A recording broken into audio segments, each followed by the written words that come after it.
Bom dia, irmãos e irmãs.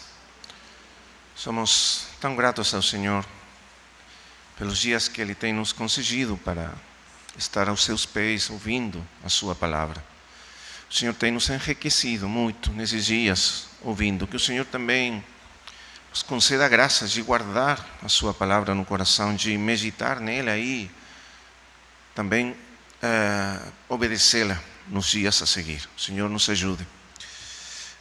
Nós estamos considerando nesse tempo, agora um último compartilhar sobre a vida de devoção do Senhor, seguindo as pegadas do Senhor nessa vida de devoção como o Evangelho de Lucas nos apresenta. O irmão Romeu nos lembrava ontem que Lucas, entre todos os evangelistas, ele enfatiza os pés do Senhor, as pegadas do Senhor, o caminho do Senhor, a jornada do Senhor como homem nesse mundo. E então, nós estamos olhando para essas pegadas, para caminharmos nelas. Como diz Pedro aí na sua primeira carta, ele nos deixou as suas pegadas para nós caminharmos nelas, pisar nelas, como seus discípulos. Porque Ele é o nosso caminho, é nele e através dele, seguindo Ele, o exemplo dele, a vida dele, é que nós entramos nessa vida de devoção, de comunhão com Deus o Pai e com Ele mesmo, que é o foco da nossa vida de devoção e comunhão. Então, estamos olhando para Ele.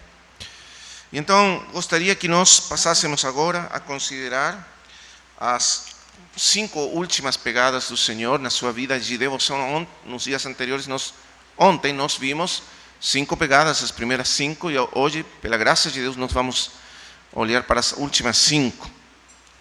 Então, só para lembrar aos irmãos, ontem nós falamos da pegada número 5, que é apresentada por Lucas, que é o momento em que o Senhor sobe para um monte para orar lá e é transfigurado diante dos seus discípulos.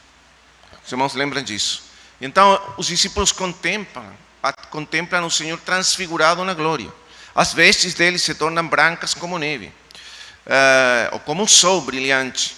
E nessa visão, eles veem o final da história humana. Eles veem a glória do Senhor na sua vinda, como mesmo o Senhor tinha falado para eles. Alguns de vocês não gostarão da morte até ter visto o reino de Deus vindo na glória.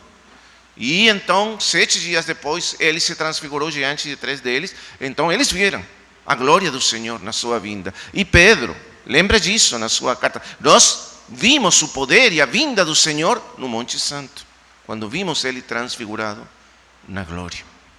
E isso então marcou tão profundamente a vida deles, desses 3 discípulos, João, Pedro e Tiago.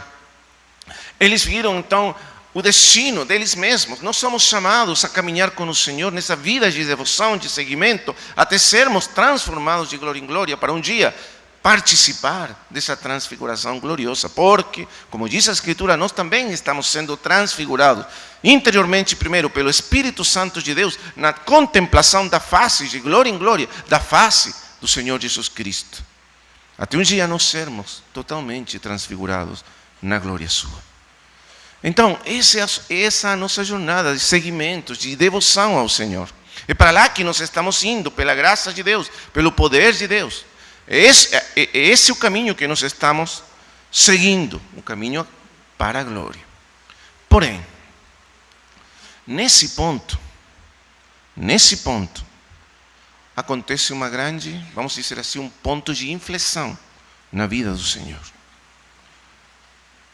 Vamos dizer assim, é como se ele estivesse subindo, até chegar no máximo, no topo da sua experiência humana. Você lembra que Lucas diz no princípio do seu evangelho, quando fala do menino Jesus, ele diz: e o Senhor Jesus crescia em sabedoria, em graça e em estatura, para com Deus e para com os homens. Ele fala do crescimento do Senhor. O Senhor sempre foi perfeito, mas a sua perfeição era uma perfeição no sentido de ele não ter pecado. Em todos os seus caminhos, desde que como éramos lembrados ontem, desde que ele foi concebido no ventre da sua mãe, ele foi perfeito, sem pecado. A vida dele foi perfeita. Ele foi uma criança perfeita, ele foi um adolescente perfeito, um jovem perfeito, um homem maduro perfeito. Porém, ele foi crescendo dentro dessa perfeição. E o que significa isso? Claro, ele como Deus, sendo Deus eternamente, ele não pode ser aperfeiçoado, porque Deus é perfeito no sentido máximo. E, portanto, não admite perfeição maior do que... Não existe maior perfeição do que a perfeição de Deus. E, portanto, ele não pode ser aperfeiçoado, de jeito nenhum. Porém, é como homem que ele foi crescendo, amadurecendo. Até chegar, vamos dizer assim, à perfeição total da vida humana nele, desenvolvida nele. E essa perfeição, esse momento, como nos lembra o irmão Campbell Morgan em seu livro As Crises de Cristo, essa perfeição humana, ele alcançou lá, no Monte da Transfiguração. Aí ele não tinha nada mais do que obter, nem desenvolver na sua vida humana. A glória da sua vida humana, o caráter moral dele, todas as capacidades humanas estavam no seu momento de total aperfeiçoamento, de maturidade lá. Porém, desde aí acontece o seguinte, vamos ler novamente naqueles versículos. Capítulo 9. Quando ele se transfigura, olha o que acontece. Versículo 29. E aconteceu que, enquanto ele orava, a aparência do seu rosto se transfigurou e as suas vestes resplandeceram de brancura. E a glória escondida dele se revelou desde dentro. Eis que 2 varões falavam com ele, Moisés e Elias. Os 2 representantes máximos do Antigo Testamento, da dispensação do Antigo Testamento. Nós já falamos disso. Apareceram para falar com ele, naquele monte. E o que falavam eles com o Senhor naquele monte? Veja. Os quais apareceram em glória e falavam da sua partida. Da sua partida. A palavra partida aqui, grega, equivale à palavra hebraica, Páscoa. Da sua partida, lá em Jerusalém. E então, aqui acontece uma mudança na vida e no ministério do Senhor. Porque daqui para frente, ele desce daquele monte da glória, daquele monte de máxima glória, onde ele chega aí, ponto máximo de desenvolvimento da vida humana, segundo o propósito de Deus, e ele desce e toma o caminho da cruz. E aí começa a jornada da cruz para o Senhor. Veja bem, primeiro é o caminho da glória, e segundo, ele desce do monte e começa a jornada da cruz. E daí para frente, Lucas nos diz, capítulo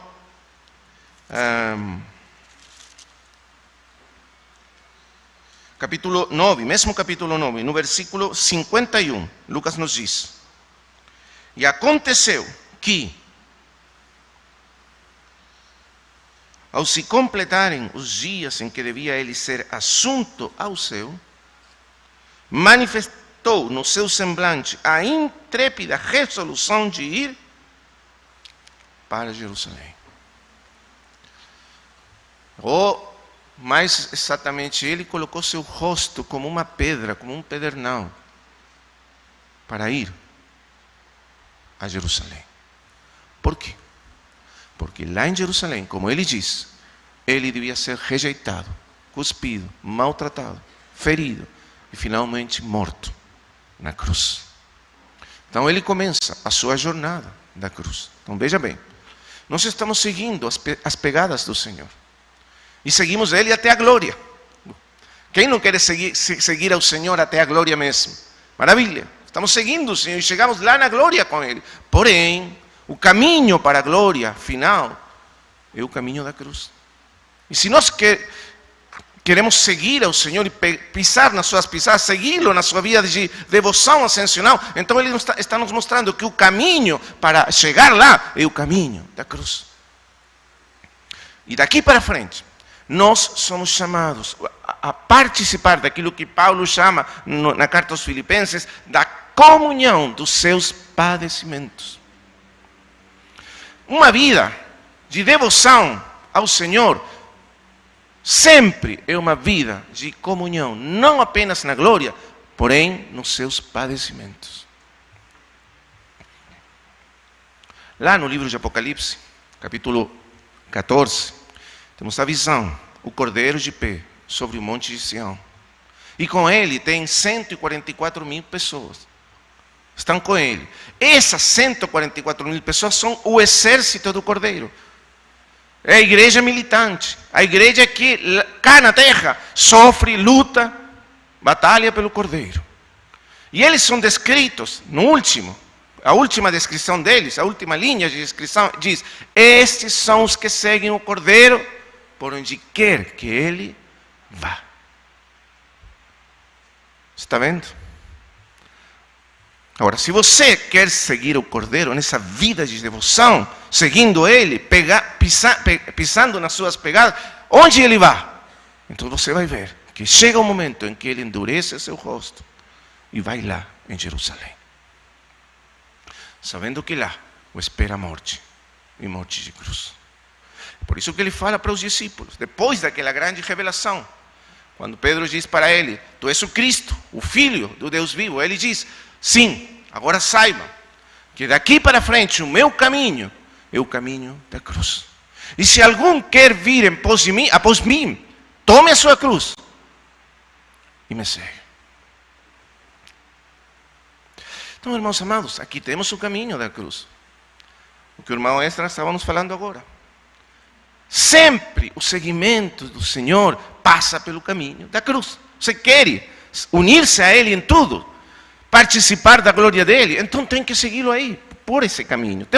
Somos chamados a seguir o Senhor nessa caminhada. Então vamos ver as pegadas do Senhor agora, que vão para lá, até chegar na cruz. E então, a partir daqui temos as outras 5. Vamos ver uma por uma, Deus mediante. Vamos ler então. A sexta está no capítulo 11, versículo 1.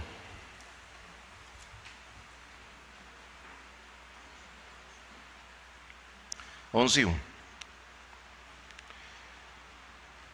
De uma feita estava Jesus orando em certo lugar. Quando terminou, um dos seus discípulos lhe pediu: Senhor, ensina-nos a orar, como também João ensinou aos seus discípulos. Então ele os ensinou: quando orardes, dizei: Pai, santificado seja o teu nome, venha o teu reino, e assim por diante. E então o que temos aqui, uma versão abreviada, mais curta, da oração chamada de o Pai Nosso. A versão de Lucas é mais curta, a versão de Mateus é mais longa, porém o significado é exatamente o mesmo. Vamos tentar entender um contexto. Lembre, aqui estamos nos 6 últimos meses da vida do Senhor, em que Ele está indo para Jerusalém para morrer na cruz. Esse é o contexto. E os discípulos estão caminhando após dele com muito medo. Eles estão com medo. A Escritura registra que nessa jornada eles estavam com medo. Deixa eu explicar um pouco o contexto, por que eles estavam com medo. Porque o Senhor estava falando de morrer, já isso assustava muito eles. Tanto assim que Pedro, quando escuta essas palavras, ele se adianta, vai lá na frente do Senhor, se coloca na frente e o para, o detém. Diz: não, Senhor, você não vai lá, de jeito nenhum isso pode acontecer com você. Como que você vai morrer? E aí, que será dos nossos sonhos, as nossas expectativas, se você morrer? Está vendo Pedro? Ele ama o Senhor, porém também tem interesses investidos no Senhor. E o Senhor diz para Pedro: sai diante de mim, Satanás. Porque o Senhor sabe que quem se está opondo realmente a Ele é o diabo, que não quer que o Senhor complete a sua missão aqui no mundo. Então você vê, eles têm medo e o seguem. Outros evangelhos dizem que eles o seguiam vendo a resolução do Senhor para ir lá em Jerusalém, o seguiam assustados, lá nesse caminho. Outra coisa, o Senhor está indo para Jerusalém e é especificamente o Evangelho de João que nos diz o seguinte: o Senhor saiu, os primeiros anos, o primeiro ano e meio mais ou menos do ministério do Senhor aconteceu entre Judeia e Galileia, principalmente em Judeia. Só que nenhum dos evangelhos sinóticos nos fala do ministério do Senhor do primeiro ano em Judeia. Não, nada. Todos começam com o ministério do Senhor em Galileia, quando diz que o Senhor cheio do Espírito Santo veio para Galileia. Porém, o Evangelho de João nos diz que isso aconteceu mais ou menos um ano e meio depois do seu batismo por João o Batista. E por que o Senhor saiu para Galileia, segundo João? Porque os judeus, na Judeia, procuravam matá-lo. E ele não queria. Diz João, capítulo 7, versículo 1. Pode conferir aí na sua Bíblia. João 7:1 diz: o Senhor Jesus não queria andar na Judeia porque os judeus procuravam matá-lo. Em outras palavras, os judeus tinham determinado matar ao Senhor Jesus, porque ele desafiava o que eles tinham construído, aquele sistema religioso que eles construíram. O Senhor curou aquele paralítico em Betesda, os irmãos já lembraram disso. E isso foi um desafio aberto para a autoridade deles. E um questionamento. O Senhor não apenas julgou eles com as palavras, claro que o fez, muitas vezes. Porém também julgou eles com os seus atos. Eles se sentiam julgados, questionados pelo mesmo Senhor. E por isso determinaram matá-lo. Claro, João nos diz que por trás dessa decisão, vamos dizer assim, desse instinto homicida deles, estava o diabo. Era o diabo que estava por trás dele. E o Senhor mesmo fala para ele: vocês são do seu pai, o diabo. Por isso vocês têm essas intenções homicidas comigo. Era o diabo que queria matar ao Senhor. Então lá, em Jerusalém, estava preparado toda uma armadilha tenebrosa para acabar com a vida do Senhor. Estava preparada lá. E o Senhor sabia isso, porque ele sabia tudo. E por isso ele foi para Galileia. E não voltou para a Judeia apenas de uma maneira secreta em algumas festas. As Páscoas, a festa dos tabernáculos e assim por diante. Como é registrado no Evangelho de João. Você entende o ponto? E os discípulos estavam muito cientes desse fato. E por isso eles o seguiam assustados. Eles diziam: o Senhor está indo para lá, e lá estão esperando ele para matá-lo. Estavam assustados. Eles tinham temor da morte, do seu mestre e até pelas próprias vidas também. Porém, o seguiam. O seguiam. Porque mesmo imperfeitamente, como já nos foi falado, eles o amavam. Eles estão cativados por ele. Você lembra aquela ceia em João capítulo 6? Quando o Senhor fala de identificar-se com comer o seu sangue, comer a sua carne, beber o seu sangue, fala de uma total identificação. Para os judeus isso significava participar do sacrifício, de uma vida sacrificial. Eles entendiam muito bem do que ele estava falando. E por isso muitos deles recusaram. Voltaram para trás e não o seguiam mais. E só ficaram os 12. E eles ainda aí, assim, o seguiam. Por quê? Porque, como diz Pedro, Senhor, a quem iremos? Só tu tens palavras de vida eterna. E o seguiam. E chegamos nesse ponto, então. O Senhor está indo para lá. Eles o seguem assustados. Você entende o quadro agora, o contexto? Eles sabem que lá o espera um perigo enorme, de morte mesmo. E o Senhor mesmo está dizendo que lá ele vai morrer. Só que eles não querem acreditar nisso. De alguma maneira estranha, eles não querem acreditar nas palavras do Senhor. O Senhor repete várias vezes, 3 vezes: vou morrer lá. E eles, parece que os ouvidos deles estivessem fechados para não querer ouvir nem entender o que o Senhor está falando. E eles o seguem com medo.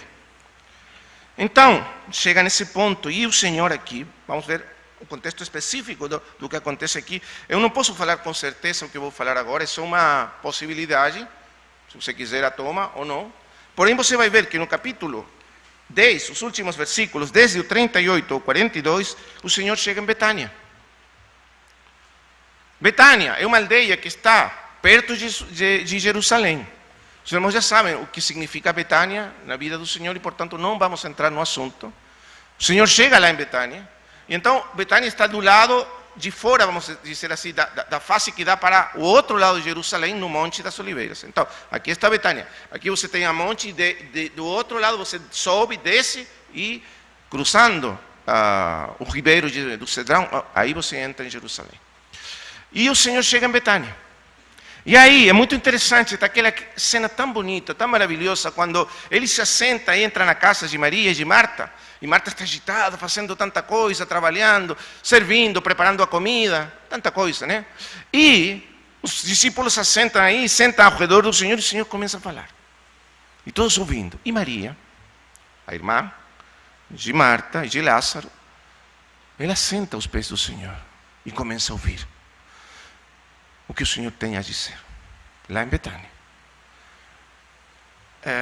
Em um ato de devoção total para o Senhor, quebrando todas as convenções sociais. Porque o problema era que no mundo judaico, na cultura judaica, as mulheres nunca deviam sentar com os homens dentro da casa. Os homens sentavam sozinhos e as mulheres ficavam de fora, servindo. Até hoje, algumas culturas orientais têm esses costumes. Japão e outros países ainda praticam esses costumes. Então, Maria quebra todas as convenções e se senta aos pés do Senhor, porque ela está tão atraída pelo Senhor. Ela ama tanto o Senhor, a sua devoção pelo Senhor é tanto que ela não se importa com isso e se senta aí, a ouvir o que o Senhor tem a dizer. Imagina o Deus do céu sentado na sua sala e você fazendo outra coisa. E Marta fica agitada, então você já sabe, repreende não a Maria, senão o Senhor mesmo. Você não sabe que isso não é um certo, Senhor? Que não dá para Maria sentar aqui, que ela deveria estar servindo comigo? Como que você permite uma dessas coisas? E aí ele recebe aquela repreensão. Então, Maria escolheu a boa parte, o que é certo. Estar perto do Senhor, ouvindo o Senhor, com os olhos fixos nele. E daí vem o que segue. Então, o que eu vou falar agora não é uma certeza. Porém, eu penso que, como Lucas registra depois, como nós vamos ler, que quando o Senhor foi em Getsemane, no horto lá, no jardim de Getsemane, ele entrou aí, e Lucas diz que isso era uma coisa habitual. Ele habitualmente ia com os discípulos lá a orar. Esse era um lugar secreto de oração do Senhor, com os discípulos. Então, como ele está aqui em Betânia, e a seguir, diz o seguinte, 11:1. De uma feita, estava Jesus orando em certo lugar. Não diz o lugar. Porém, nós poderíamos até supor que é o mesmo jardim de Getsemane, porque estava perto de Betânia. E porque Lucas depois nos diz que o Senhor ia frequentemente orar nesse lugar, quando estava aí, em Betânia. O Senhor está aí, orando. E, quando terminou, um dos seus discípulos lhe pediu: Senhor, ensina-nos a orar. Outra vez, aqui temos a sexta pegada do Senhor. O Senhor está orando. Está orando aí naquele jardim secreto, naquele lugar secreto com os seus discípulos, levando a eles a oração. O que impressiona aqui, desse sexto momento da vida de oração do Senhor, registrado por Lucas, é que a devoção do Senhor, a oração do Senhor, era tão cativante, porque os discípulos cresceram num ambiente religioso no máximo, né? Eles ouviam os escribas orar nas esquinas como fala o Senhor, nas esquinas das ruas, nas praças, assim, em alta voz, para todo mundo ouvir eles, quão piedosos eram eles e tudo mais. Tinham orações para acordar, para levantar, para sentar à mesa. Toda a vida deles estava cheia de orações religiosas, repetidas, todo o tempo. Então, não que eles não soubessem orar no sentido técnico. A vida dos judeus era orar por tudo e a cada momento. Por que eles então eles pedem para o Senhor, nos ensina a orar? Porque eles, vendo como o Senhor orava, descobriram que o que eles chamavam de oração não era nada. Não era verdadeiramente oração. Eles estavam impactados com a vida de oração do Senhor. Eles foram atraídos para essa vida de oração pelo exemplo, pelo que eles viam no Senhor. Você está entendendo o ponto? É por isso que eles se aproximam e vendo como o Senhor orava.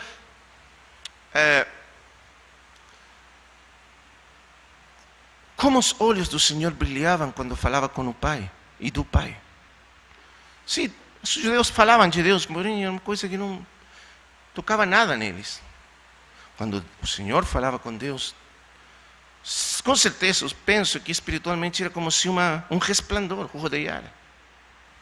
Não fisicamente, lógico. Algo de tão diferente, tão único, que atraía os discípulos para essa intimidade. Eles queriam aprender a orar e estar na presença de Deus como o Senhor estava. E então pedem para o Senhor nos ensina a orar. Agora, antes de seguir, eu queria fazer um parênteses aqui. E fazer uma pequena relação com o que o nosso irmão Romeu compartilhou ontem. Eu penso que o Senhor tem nos dado tanta riqueza nesses dias pelo compartilhar dos irmãos. E ontem à noite o irmão nos compartilhou sobre aquela descrição que a noiva faz do noivo, do amado, no cântico. E eu queria fazer aqui um pequeno vínculo, um relacionamento com essa descrição que faz a noiva. Por quê? Porque muitas vezes, irmãos, e vou falar especificamente, aunque é para todos nós, vou falar especificamente para os irmãos que têm o encargo de compartilhar ou ensinar a palavra de Deus nas igrejas, nas assembleias.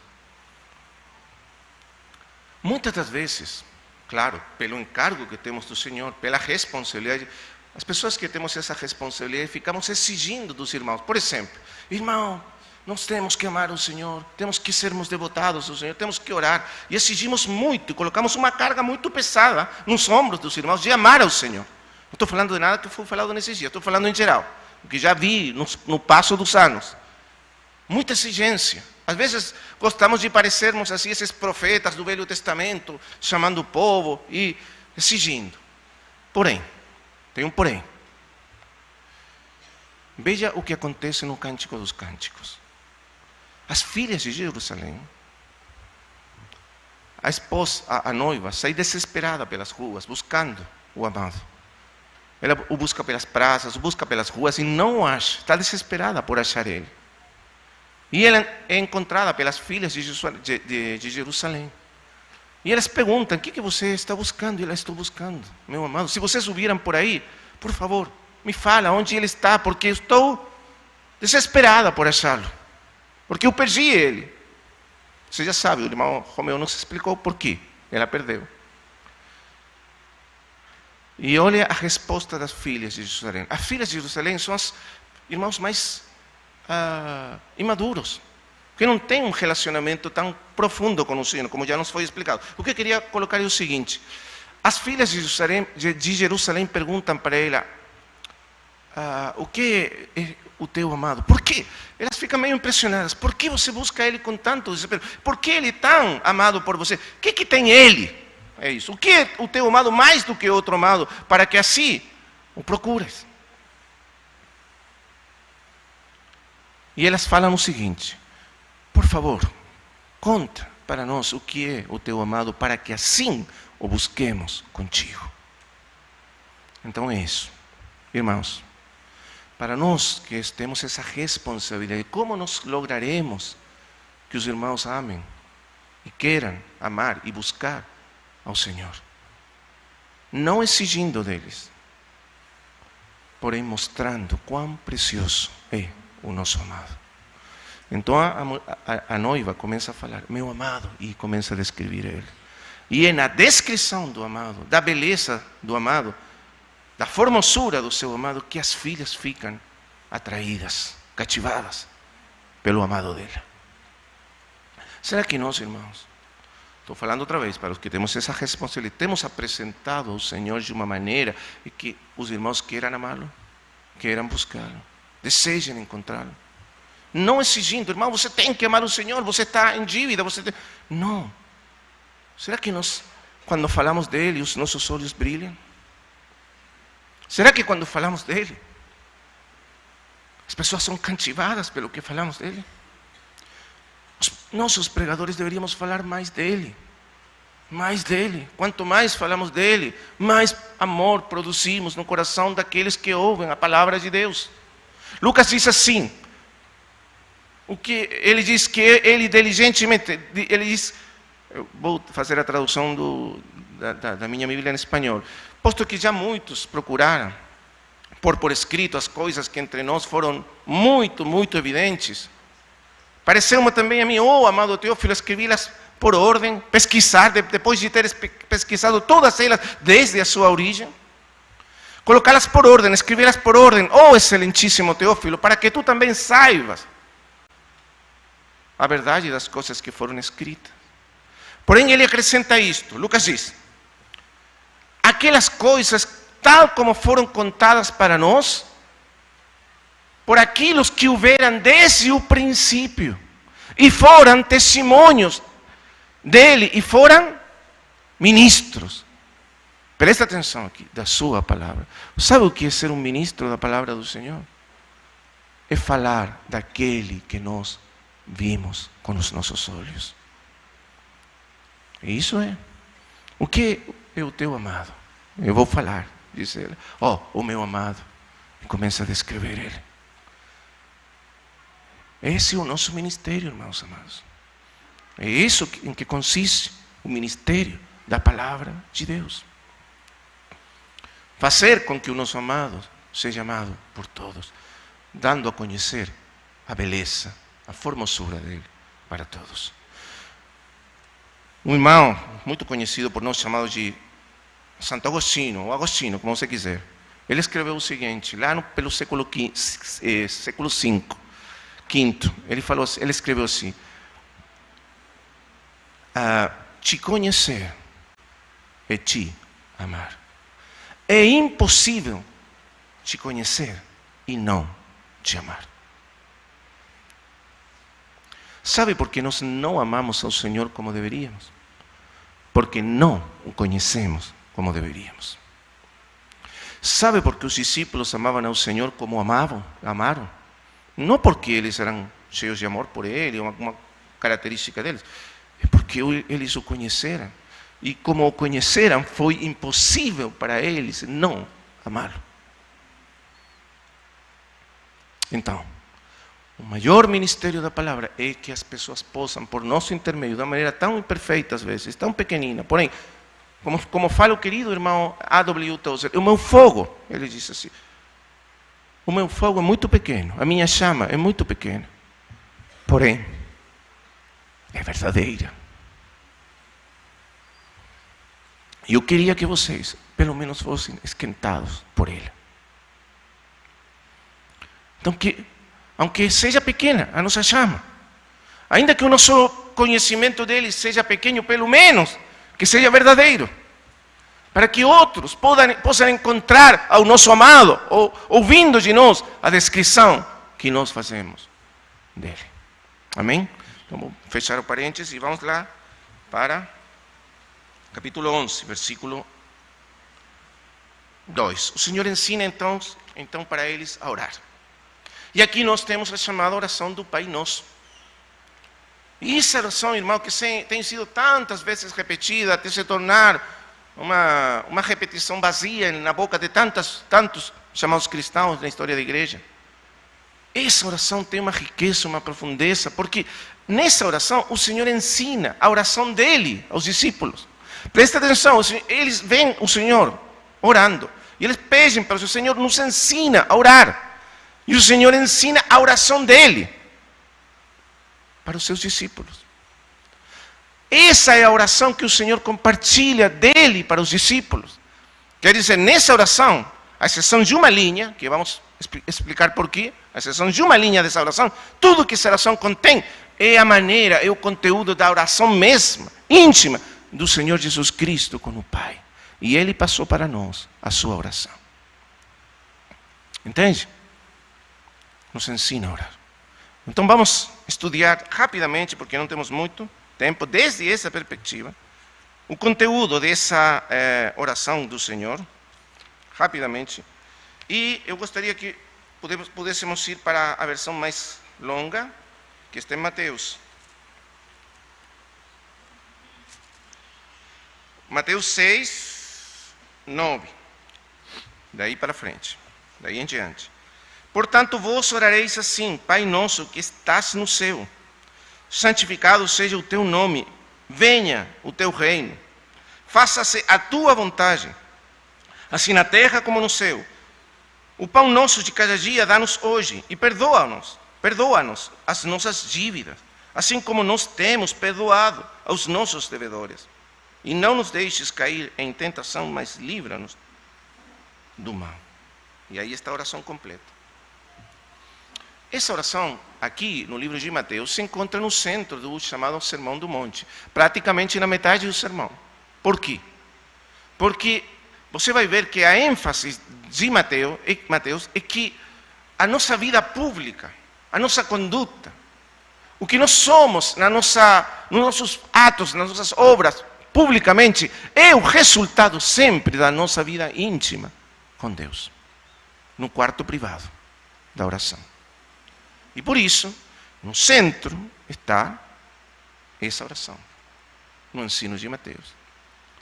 Então, o que transforma o nosso caráter, a nossa vida, o nosso caráter exterior, o que as pessoas veem de nós fora, é o que acontece com nós no interior, na intimidade com Deus. E por isso, a oração no livro de Mateus está na metade do Sermão do Monte. E o conteúdo é o seguinte: vamos tentar, assim, rapidamente entender o foco da oração, porque essa oração nos ensina como nós estarmos em intimidade, em devoção profunda com Deus a cada instante. Primeiro, Pai Nosso. A primeira palavra, veja como começa: Pai Nosso. Que maravilha, que palavras. Pai Nosso. Deus não é um Deus distante. Ele não é um Deus assim soberanamente, Ele é também. Porém, para nós, Ele não é simplesmente aquele Deus distante. Não, é o nosso Pai. Ele está perto de nós. Ele está atento a todas as nossas orações, as nossas necessidades. O Pai, diz Ele, sabe de que coisas vocês têm necessidade. Antes que vocês as pidais a Ele, qualquer coisa, Ele já sabe. O Pai contou os cabelos da vossa cabeça. Veja o cuidado específico, meticuloso do Pai para conosco. Ele até contou os cabelos da nossa cabeça. Eu nunca fiz isso com as minhas filhas, porém, de fato é impossível contar os cabelos da cabeça dos nossos filhos. Porém, Ele pode e conta. E nenhum dos vossos cabelos cai no chão sem o Pai. A vida de vocês está na mão dEle. Vocês estão rodeados do seu amor, da sua graça, da sua atenção. Pai Nosso. Segundo, é o nosso Pai, porque Ele morreu por nós para tornar-nos filhos de Deus. É através de Cristo que nós somos feitos e somos introduzidos na família de Deus, e Ele se torna o nosso Pai. Pai Nosso. Não é um Deus distante que nós precisamos convencer, assim forçar a nos amar. Ele já nos ama. Primeira coisa. Então, quando entramos nessa comunhão por causa de Cristo, nós entramos nessa vida de comunhão com o Pai. O Pai Nosso. Segundo, plural. Não é simplesmente meu Pai. É Pai Nosso. O que quer dizer isso? Que a nossa vida diante de Deus, o nosso caminhar, a nossa jornada, não é uma jornada simplesmente individual. Sim, é pessoal. Sim, é individual. Precisamos ter uma comunhão individual, pessoal com o nosso Deus. Porém, é também necessariamente uma vida coletiva, com outros filhos de Deus, com a família de Deus. As necessidades dos filhos de Deus são as minhas necessidades. As situações deles são as minhas. Vamos juntos crescendo. Então, a oração aqui é uma oração comunitária. Ele está ensinando aos discípulos a orar juntos. Pai Nosso. Não, você está sozinho, você diz Pai Nosso, porém, o sentido profundo da oração é: todos nós temos o mesmo Pai, Pai Nosso. na oração da igreja. Depois, que estás no céu. E essa palavra para os judeus, no Antigo Testamento, tem um significado muito amplo, profundo, vasto. E não temos tempo hoje para explicar o que significa o céu na Bíblia. Porém, podemos dizer o que não significa. Claramente ele não significa o céu físico, a atmosfera que nos rodeia, né? E também não significa aquele céu distante, sei lá. Alguns irmãos imaginam que o céu deve ser além do universo. É uma coisa muito distante, não? Não. No sentido hebraico, o céu, assim como a atmosfera rodeia a terra e nos toca a cada instante, assim, nesse momento nós estamos rodeados pelo ar, pela atmosfera, pelo céu físico, a todo instante. No Antigo Testamento e particularmente no pensamento do Senhor, o céu nos rodeia a cada instante. Está perto de nós, próximo de nós. E também, significa que esse céu tem domínio, tem preponderância, governa a terra.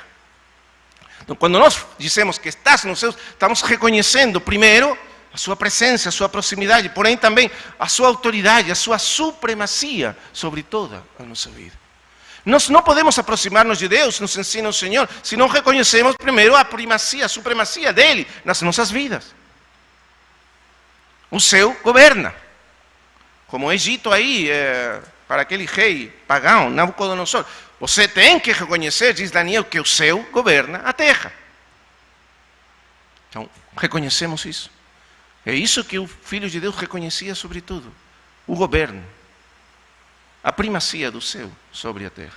A dependência da terra a respeito do céu. Que na terra nada pode ser feito sem a dependência do céu. Total dependência, também total proximidade de Deus. Respeito de nós. Terceiro, santificado seja o teu nome. Agora, vamos ver. A oração que o Senhor ensina para eles, você vai ver que Ele, o primeiro que faz é nos ensinar que o foco da nossa devoção e da nossa oração é Deus mesmo. Os interesses de Deus, a vontade de Deus e o reino de Deus. Eu falei ontem que, infelizmente, muitas das nossas orações, ainda quando nos reunimos como igreja para orar, são uma larga lista de petições pessoais. Um irmão precisa isso, aquele outro ficou sem trabalho, esse outro irmão não está doente, outra pessoa que não é nem crente está pedindo por alguma situação familiar. Tá bom, tudo isso faz parte, está lá na penúltima linha da oração. Porém, não é o foco. Irmãos, quantas das nossas orações e devoções estão focadas em Deus, nos interesses de Deus, nas necessidades de Deus, e não nas nossas? Sabe qual que é o grande segredo da oração? Está aí, nos primeiros capítulos do livro de Samuel, quando Ana ora por um filho. Você lembra essa história? Ana orando por um filho. Sabe qual que é o grande segredo que Ana aprende? E todos nós aprendemos com ela. Que Deus satisfaz as nossas necessidades quando nós, primeiro, satisfazemos as suas. Quando Ana entende que Deus precisa de um filho, é que ela recebe um filho. E não apenas um. Ela dá um filho para Deus, e na troca ela recebe vários outros filhos da parte de Deus. Porque Deus não é devedor de ninguém. Esse é o segredo. Claro, Deus não tem necessidades. De fato, Ele é totalmente pleno em si mesmo. Não é que Deus tenha realmente necessidades. Porém, por amor de nós, porque Ele nos ama, Ele se fez, vamos dizer assim, necessitado por causa de nós.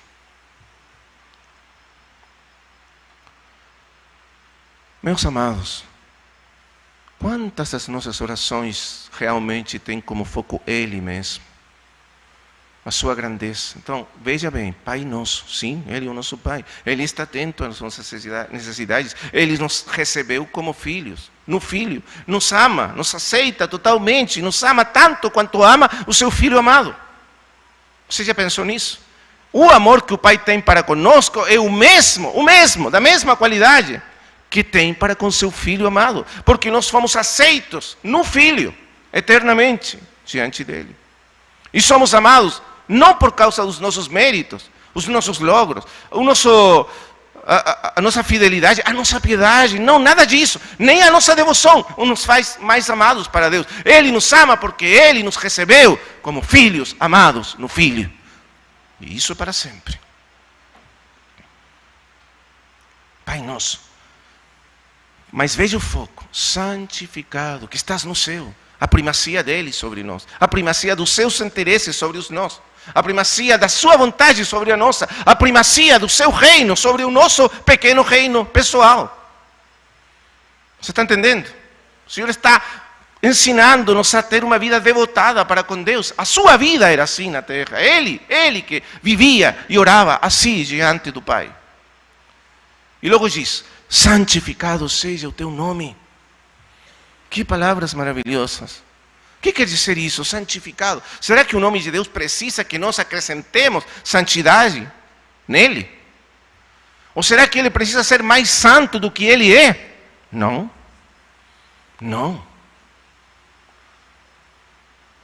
Nós não fazemos a Deus mais santo do que ele. Como poderíamos? Não. O sentido é o seguinte: que Ele seja santificado em nossos corações. Qual que é o grande problema do homem? Que o homem não reverencia a Deus, não adora a Deus, não reconhece a Deus como deveria reconhecê-lo, não o santifica. Por quê? Porque somos pecadores. Então, você lembra daquela história? Eu acho que o irmão me lembrou que a última vez que eu vim cá compartilhar na conferência, eu falei disso. Eu vou só repetir mais breve, porém acho importante. Você lembra aquela visão de Isaías capítulo 6? Quando morreu, o ano que morreu o rei Uzias, eu via o Senhor, disse Isaías, sentado sobre um trono alto, sublime. As suas faldas, né? Eu não sei a palavra exata em português. Bom, essa. Ela se enchia no templo. Todo o templo estava enchido da sua presença, da sua glória. Não existe espaço, veja bem, no templo de Deus não existe espaço para mais ninguém do que Ele. Ele enche tudo. Não existe espaço para o nosso ego. Não há espaço para o nosso nome. Não há espaço para os nossos interesses. Ele enche tudo no seu templo. E essa visão, por quê? Porque Uzias, o rei, se tornou tão importante nos olhos desse povo, porque ele foi usado maravilhosamente, até chegar a ser muito, ajudado por Deus, muito poderoso. Assim está escrito na Bíblia. Até que ele, por causa disso, se encheu de orgulho.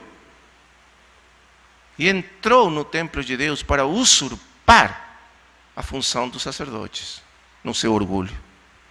Por isso Isaías vê que quando morre esse rei orgulhoso e leproso por causa disso, é o Senhor que enche o templo. Você entende o contraste? E Isaías cai como morto quando vê essa visão. Eu vi o Senhor, e diz que era uma visão tão sublime, e por cima deles tinha serafins voando, cobrindo seus rostos com as suas asas e com as outras asas voando ao redor dele e declarando, proclamando eternamente: Santo, Santo, Santo. Santificado seja o teu nome. Santo, Santo, Santo.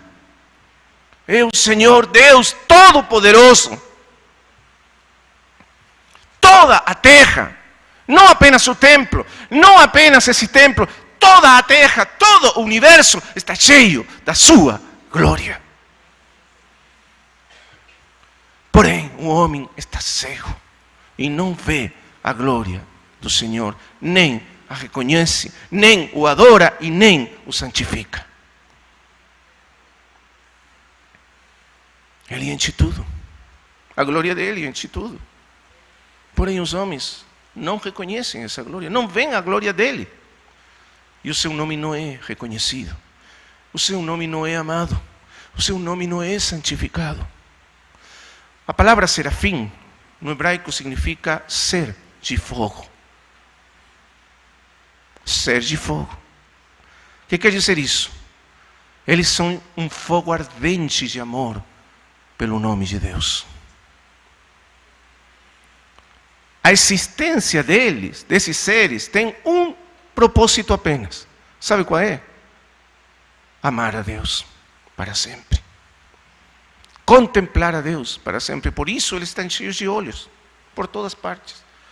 Para contemplar a grandeza infinita de Deus. A glória infinita de Deus eternamente. E proclamar com seus lábios essa glória. Santo, santo, santo. A palavra santidade, o santo no hebraico, a palavra glória no hebraico, a glória é kabod, ou kabod, para não pronunciar certamente no hebraico, kabod. Sabe o que significa kabod? Literalmente, para entendermos o que eles falam. Você sabe que a palavra glória nunca é definida na Bíblia. Você não tem uma definição da glória. Não aparece uma definição. O que temos são expressões, revelações, momentos onde essa glória se revela. A glória de Deus se revela. Porém, não temos uma definição. A glória de Deus é tanto. A palavra kabod que os hebraicos usavam significa literalmente peso. Peso. E por isso, o apóstolo Paulo, quando escreve, lembre que o apóstolo é um hebreu de origem. Então, quando ele escreve a segunda carta aos Coríntios, ele fala allí da glória que se acumula em nós, ele usa a expressão um peso de glória, porque essa expressão traduz melhor o significado da palavra glória no hebraico. Peso de glória. Porque a palavra glória significa peso. O que quer dizer isso? A palavra peso, no sentido figurado, significa importância para os hebreus. Importância. Uma coisa que tem peso, uma coisa que tem importância. E quando os serafins proclamam eternamente santo, santo, santo, 3 vezes santo, porque o hebraico não tinha superlativos, não tinha uma maneira de construir o superlativo. Ela repete 2 palavras para construir o superlativo. Santo, santo é santíssimo, o superlativo de santo, o lugar santíssimo, o lugar santo, santo no hebraico. Porém aqui você tem santo, santo e, mais uma vez, santo. Porque Deus não é apenas santíssimo, Deus é hiperlativamente santo, além de toda imaginação humana e entendimento humano. As nossas palavras, a nossa adoração nunca fará justiça à verdadeira grandeza de Deus, nunca, nem por toda a eternidade. Porque Ele é mais grande do que nós podemos entender ou declarar jamais. Então, quando nós damos glória a Deus e achamos que estamos adorando a Ele de uma maneira tão profunda, irmãos, não estamos nem tocando a orla do que Ele é realmente. Nunca avançamos muito mais além do que isso. Nunca fazemos justiça, porém Ele aceita as nossas pobres adorações, porque Ele nos ama.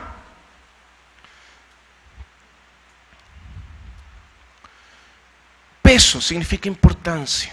Deixa eu explicar isto. Para uma figura muito humana, muito simples, para entender. Imagina que estamos todos nós em um quarto. E todas as pessoas são mais ou menos conhecidas e têm mais ou menos o mesmo peso, importância.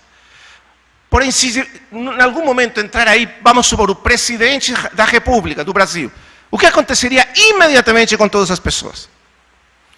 Todas calariam, não é? Todas ficam, e todos baixariam a voz, e todos ficariam para não fazer alguma coisa errada. Essa pessoa é tão importante, ela tem um peso, uma importância, que faz com que todas as outras se tornem pouco importantes. Você entende? O nosso Deus, a glória do nosso Deus, tem um peso tão infinito que, comparado com ela, não é que as outras coisas são menos importantes, é que simplesmente nada tem importância na presença dele. Os dias, a história de Israel, as situações, o que seja, tudo se torna simplesmente sem importância quando a glória dele se manifesta. Você já viu que às vezes nas nossas reuniões nós sentimos como se um peso descesse sobre nós? E quando esse peso desce sobre nós, que nós não sabemos nem explicar o que é, Mas um peso desce sobre a nossa assembleia, a nossa reunião. E nós sentimos que deveríamos ficar calados, que não deveríamos falar nada, não é? Que tudo o que nós estamos pensando, achando, já não tem mais importância. Isso que desceu sobre nós faz com que tudo a mais se torne leve, de uma leveza total, por causa do seu peso intrínseco. Essa é a glória de Deus revelada. E por isso, santificado seja. Oh, meus amados, sabe o que significa essa oração? Que todos os homens possam sentir, conhecer, experimentar o peso da tua glória e santifiquem o teu nome. Será que nós estamos sendo instrumentos dessa glória no mundo, como era Ele? As pessoas tocavam na glória de Deus quando tocavam no Senhor Jesus Cristo. Santificado seja o teu nome. Vamos continuar. Venha a nós teu reino. Então veja, continua focado nele. Agora que nós tocamos a sua glória, tocamos esse peso infinito de glória, superlativo de glória, o nome dele santificado. O nome, acrescentar uma coisa aqui, o nome na Escritura significa a natureza de uma coisa. O nome expressa o que uma coisa ou uma pessoa é. O nome de Deus expressa a natureza de Deus. O que Ele é realmente? A natureza revelada de uma pessoa. E Deus revela a sua natureza quando revela o seu nome. Por isso, santificado seja o teu nome. Venha a nós teu reino. Lógico. Porque quando Ele aparece na sua glória, quando nós vemos a glória dEle, a glória suprema da sua pessoa, então nós entendemos que o reino dEle, o governo dEle, é a única coisa que importa nesse mundo. E nós pedimos esse reino vir, porque esse mundo se afastou dele, não reconhece a sua autoridade, não reconhece o seu reino. Então, o nosso foco está nesse reino ser manifestado no mundo. Cristo, o Senhor, nesse mundo, era o agente do reino de Deus. Como não temos tempo para aprofundar isso, só vou deixar assim as ideias gerais. Vamos passar à seguinte linha. Venha a nós teu reino.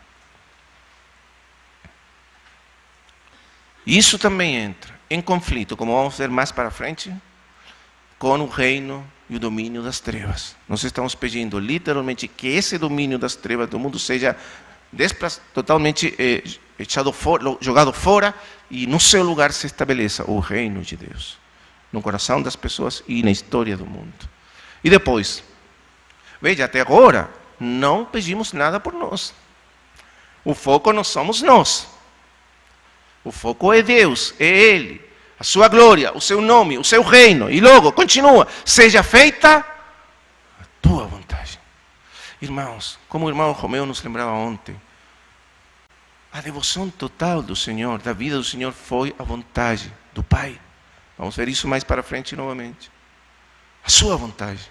Eu vim nesse mundo para fazer a tua vontade, disse o Salmo. Eu venho para fazer a tua vontade, como está escrito no livro de mim. Ele não vem para fazer a vontade dele, pessoal dele. Ele veio para cumprir, fazer em todas as coisas a vontade de Deus. Então a oração do Senhor é: seja feita a tua vontade. Porque nesse mundo, as pessoas não reconhecem, não fazem, não obedecem à vontade de Deus. Porém, Ele viveu no mundo para viver, para expressar fielmente, totalmente a vontade de Deus nos céus, aqui na terra.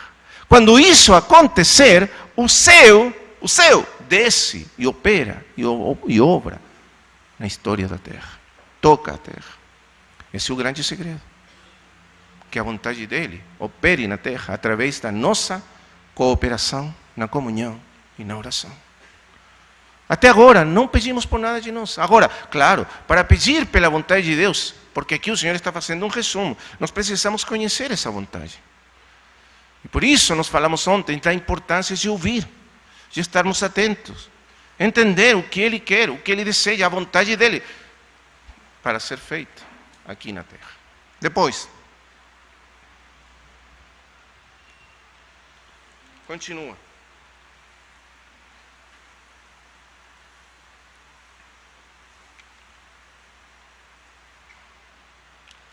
E finalmente, na próxima linha, já temos várias linhas, todas focadas nele. E agora sim, as nossas necessidades. Você já viu? Lá bem embaixo, nossas necessidades. E as nossas orações habitualmente são totalmente o contrário. As nossas necessidades, e no finalzinho, Senhor, a tua vontade seja feita, e rapidamente acabou. Então, aqui sim estão as nossas necessidades, porque Deus quer nos cobrir, Ele quer satisfazer, Ele quer cuidar de nós. Claro que sim, porém Ele não quer que nós fiquemos egocentricamente focados em nós mesmos, porque isso destrói a nossa vida. Essa vida centrada no eu, no ego, nas nossas necessidades, fazendo de Deus um instrumento da satisfação das nossas necessidades, focados nas nossas, como o irmão Romeu nos falava da primeira etapa da vida da noiva, centrada nela. O meu amado é meu, Deus é para mim, o poder dele é para mim, tudo dele é para mim. O foco sou eu, as minhas necessidades. Veja aqui a ordem está invertida. Primeiro as dele e logo vem as nossas. Porque sim, nesse mundo nós precisamos de tanta coisa, somos tão dependentes. E o Senhor quer que dependamos dele em tudo. O nosso pão de cada dia. Aqui essa palavra é muito interessante. Tem uma história muito interessante na história da teologia bíblica, da interpretação bíblica. Por quê? Porque uma palavra, a Bíblia, o nosso Novo Testamento, foi escrita num dialeto do grego, que chama-se koiné. Não é o grego clássico, que escreviam os filósofos, os grandes escritores gregos. Não, é um grego mais popular, chamado koiné, que se falava no século I, até o século II. E era a linguagem do povo, popular. Não era uma linguagem erudita, dos pensadores, dos filósofos. Não, era a linguagem do povo. Então, por isso, não ficaram outros escritos em koiné, além do Novo Testamento. Muito interessante. O único escrito da antiguidade que permaneceu escrito em grego koiné é o nosso Novo Testamento. Todos os outros, grego clássico. Por quê? Porque os escritores, quando eles queriam escrever, os gregos, eles usavam o grego erudito, o grego clássico, o grego certo. Porque esse outro é uma linguagem mal falada. Porém, o Senhor usou essa linguagem do povo para o Novo Testamento. Então, aqui tem uma expressão no grego que não existe em nenhum outro escrito da antiguidade. O pão nosso de cada dia. E os tradutores, quando começaram a traduzir a Bíblia, buscavam o significado dessa palavra nos outros textos gregos e não achavam. E começaram, alguns chegaram até a supor e a especular que essa era uma palavra revelada especialmente pelo Espírito Santo aí no Novo Testamento. Porém, não era. Faz pouco tempo atrás, assim uns 50 anos, foi encontrado num lugar assim arqueológico, num sítio arqueológico, um grupo de notas assim antigas de papéis, não papéis, naquele tempo não se usava o papel, outro material, escritos, com listas de coisas comuns, do dia a dia, contratos de pessoas, lembranças, e tinha lá uma lista de compras, de supermercado, vamos falar assim, daquele tempo. Uma lista de compras escrita em koiné. E sabe o que dizia essa lista? Entre todas as coisas, falava assim, minha filha, uma mãe escrevendo a filha, amanhã lembre-se de ir lá no mercado e comprar azeite, arroz, e aí uma linha, e o pão nosso de cada dia. A mesma expressão de Mateus. Que interessante, né? Então não era uma palavra celestial. Claro que é, se é inspirada por Deus. Quer dizer, não é uma palavra dada na linguagem do céu, como alguns teólogos supunham. Era a palavra mais simples, usada a cada dia para o seguinte. As pessoas naquele tempo tinham muito cuidado de você ir, até hoje, né? Lá no mercado, e que o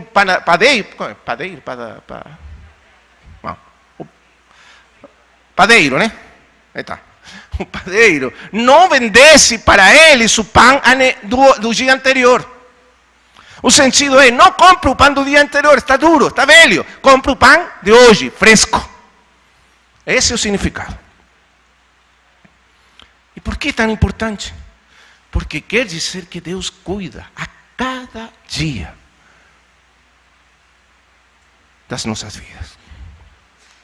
Ele não nos alimenta com o pão do dia anterior. Ele nos alimenta com o pão. Ele providencia para nós o pão fresco de cada dia. Que maravilha. Que maravilha, irmãos amados. Já pensou nisso? As tuas misericórdias são novas a cada manhã. Não são as misericórdias de ontem, são as de hoje. É o pão de hoje que Ele nos dá todos os dias. Ele deixa o pão fresco de todos os dias na nossa porta. Então, Ele nos está ensinando que o Pai cuida de nós. Que Ele tem, sim, interesse nas nossas necessidades. Que Ele, sim, nos ama. Porém, Ele não quer que fiquemos egocentricamente focados em nós mesmos. Que se nós não focamos nele, nos seus interesses, na sua vontade, Ele fielmente deixará na nossa porta o pão fresco de cada dia. Essa é a oração que o Senhor nos ensinou a fazer. Ele se cura as nossas doenças. Ele se nos cura, irmãos amados. Realmente Ele cura. Eu tenho experiência de ter sido curado por Deus. E muitos de vocês têm essa experiência, eu sei. Porém, um foco não deve ser as nossas doenças. Às vezes a gente reúne para orar e tem uma lista de doentes, pessoas doentes. O irmão tem um câncer, o irmão tem um tumor, o irmão tem não sei o quê. E aí você sai da reunião mais deprimido, desesperançado. Porque o nosso foco não foi Ele, fomos nós, as nossas necessidades. E o Senhor está nos ensinando que quando nós cuidamos das suas necessidades, Ele fielmente, dia após dia, cuida das nossas necessidades. Entende? Então temos aí a oração. E logo continua. E perdoa-nos as nossas dívidas, como também nós perdoamos aos nossos devedores. E aí o Senhor nos enfoca em outro ponto principal da vida, da nosso caminhar com Deus. O perdão dos pecados. Está implícita na petição que o Senhor nos ensina, que Ele perdoa os nossos pecados. Ele sempre perdoa. Todos os dias precisamos ir diante dEle e confessar os nossos pecados, e Ele perdoa os nossos pecados. Faz parte da nossa vida, nossa caminhada com Ele. Então isso significa que precisamos manter as contas curtas com Deus. Não deixar que passe o dia, 1 dia, 2 dias, para trazer diante dele as nossas faltas, nossas dívidas, e Ele perdoa. Porém, da mesma maneira, Ele pede para nos perdoar aqueles que nos ofendem, nos ferem, as dívidas que outros têm para conosco. Por quê? Irmãos, porque nada destrói tanto a vida dos filhos de Deus quanto a amargura e a falta de perdão. Nós temos vidas de filhos de Deus destruídas, assembleias destruídas, por causa da nossa incapacidade para perdoar. Por isso, lembre, o foco é a oração da igreja comunitária. Precisamos perdoar, porque Ele nos perdoou primeiro. Sim, a vida cristã. Você, irmã, vai ser magoado muitas vezes pela conduta de outros irmãos. Muitas vezes, irmãos, vão falar injustamente de você, vão atuar injustamente com você. Você vai ser foco de coisas, às vezes, muito difíceis de suportar. Porém, o Senhor está dizendo, se você não quer que a sua vida fique destruída, que a vida da igreja fique destruída, aprenda de mim e perdoe. Assim como Deus perdoa você, perdoe. Você entende? Porque uma oração que visa não apenas a minha prosperidade, vamos dizer assim, espiritual, pessoal, sino a prosperidade pessoal de toda a Assembleia dos Filhos de Deus. E, finalmente, Ele pede, nos ensina a orar para sermos juntamente protegidos do diabo. E é tudo o que Ele quer fazer, as tentações dEle. Livra-nos, não deixes que entremos em provação, em tentação, e nos livra do mal. E então a oração contra o inimigo, que faz parte essencial da nossa vida. Não vou explicar isso agora, porque vou entrar na uma das próximas pegadas do Senhor em Lucas. Então, vamos resumir assim. Essa é a 6ª pegada do Senhor que somos chamados a caminhar. Orar, aprender a orar com Ele. Porque aqui Ele está ensinando-nos a orar com Ele. A oração dele em nós. Que maravilha. Quando oramos essa oração, ele ora conosco. Ele está conosco, orando conosco.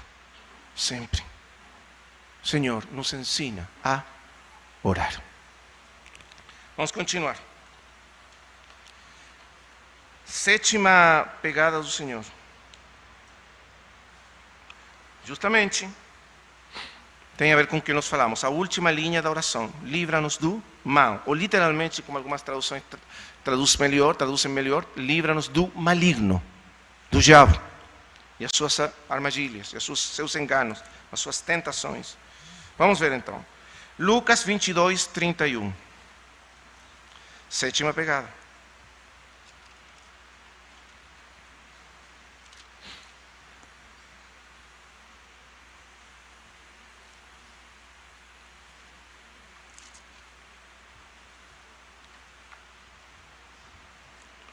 Aqui estamos, irmãos, no momento final da vida do Senhor. Lembre que nós falamos que aqui começava o caminho da cruz. Aqui chegamos na hora certa da cruz, seguindo o Senhor, na sua vida de devoção com Deus.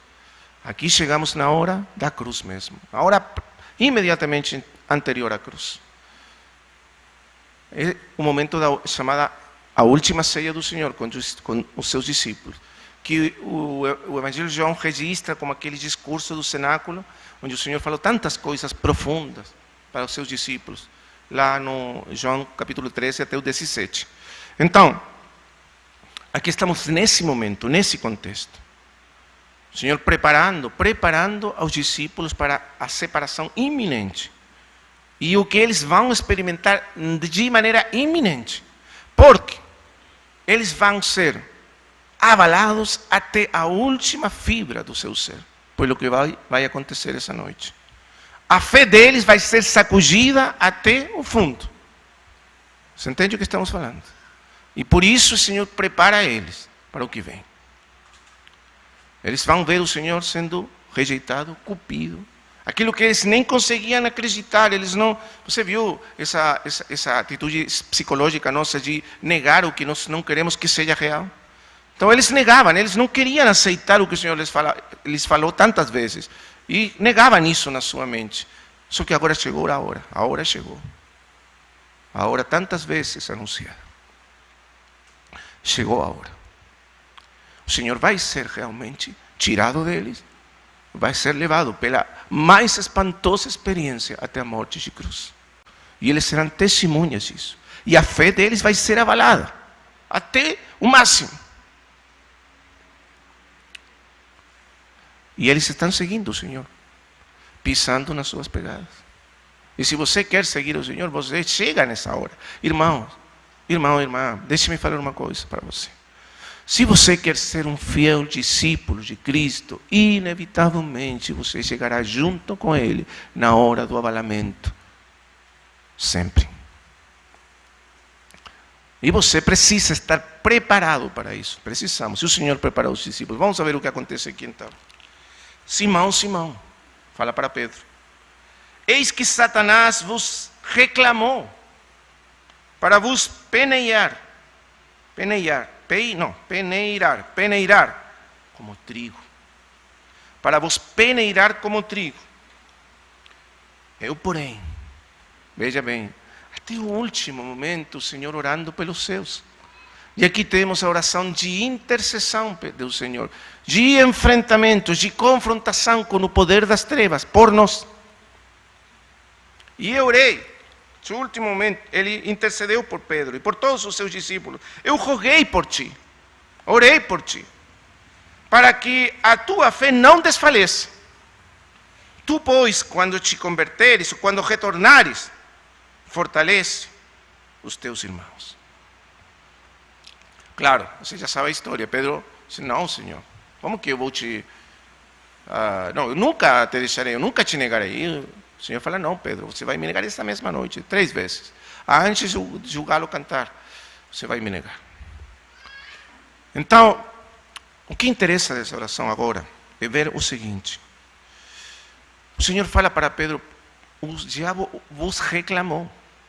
Agora, uma coisa muito interessante aqui, é que esse reclamo do diabo vem por quê?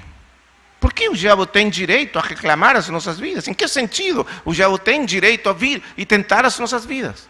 Porque aqui, o que é... Deixa-me explicar uma coisa importante aqui. A palavra tentação na Bíblia, no Novo Testamento, é a mesma palavra que às vezes se traduz como prova ou provação. É a mesma palavra grega. E os tradutores têm que entender o contexto para saber se traduzem tentação ou provação. Por que a mesma palavra? Porque o mesmo fato, uma mesma experiência na nossa vida, que pode ser um ataque, uma tentação do diabo, da parte de Deus, é uma prova para nos promover num estágio espiritual superior. Por isso ele permite o diabo vir e permear as nossas vidas, sacudir as nossas vidas. Porque você sabe qual que é o que ele fala aqui é do trigo, né? Peneirar, desculpa a palavra, essa palavra é meia nova para mim. Peneirar significa que você joga o trigo para cima e o vento limpa, separa o trigo da palha. Entende o que está acontecendo? Ele está limpando as nossas vidas, Ele está separando em nossas vidas o trigo da palha. Quer dizer, o que é de Ele, o que não é dele, o que é do nosso ego, da nossa carne, e o que é dele realmente, o seu espírito. Ele está purificando a nossa fé. Limpando para que ela brilhe como ouro, como diz Pedro depois, justamente. A nossa fé necessita ser provada, afiada, com fogo, para que finalmente ela brilhe como ela realmente é. Entre aspas, entre parênteses, você sabe que o Senhor diz para a Odisseia: eu te aconselho que de mim, presta atenção, compres ouro afiado em fogo. Por quê? Isso significa fé provada. Você não tem uma verdadeira fé. Você não me conhece. Você não caminha comigo porque não tem uma fé provada. Você vive uma vida confortável, cômoda, sem cruz, sem sofrimento, sem padecimento. Você não sabe o que realmente é a verdadeira fé até que essa fé seja provada por fogo. E em mim você vai achar isso. Porque Ele é o varão das dores, experimentado em quebranto. De mim você tem que comprar isso. É caminhando com Ele que você chega nesse ponto. E vem o diabo e sacude as nossas vidas. Porém, Ele orou por nós. Ele rogou por nós. Ele intercedeu por nós. E o diabo nunca conseguirá destruir as nossas vidas. E o melhor exemplo disso, na Escritura, você acha na história de Jó. Eu não vou entrar nisso, eu sei que o seu querido irmão Romeu já tem compartilhado muitas vezes o livro de Jó. Mas essa é a história. O diabo vem para sacudir, permear a vida de Jó. Porém, ele não consegue destruir, apenas promover Jó. Não ele, Deus promove Jó, através da aprovação, para um nível superior de comunhão, de intimidade, de caminhar com Ele. Oração de intercessão. Irmãos amados, nós precisamos estarmos muito cientes de que estamos numa batalha. Quando nós entramos pelo caminho da cruz, nós entramos numa batalha. O caminho da cruz é um caminho de confronto com os poderes das trevas. Você tem que entender isso. Por que a cruz vem na vida do Senhor? Por que o ataque vem? Por que Ele morre realmente, finalmente crucificado? Por quê?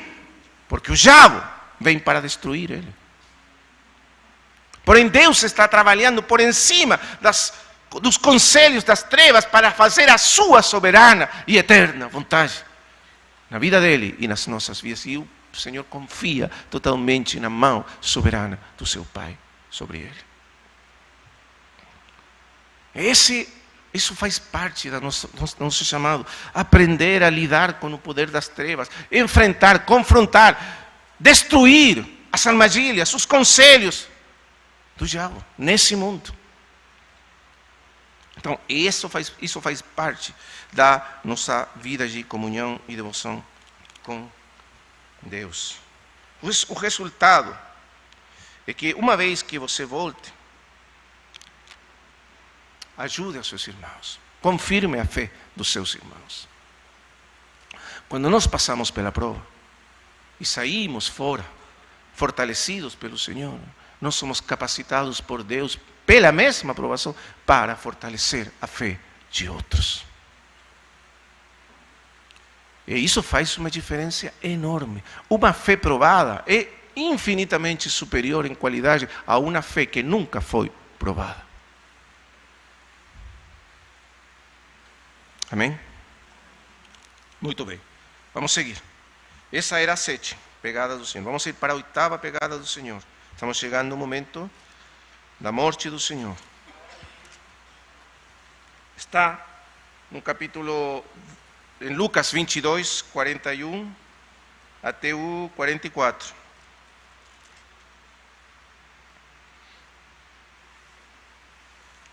E aqui nós chegamos, provavelmente, ao mesmo jardim onde ele já orou lá, ensinando aquela oração no Pai Nosso.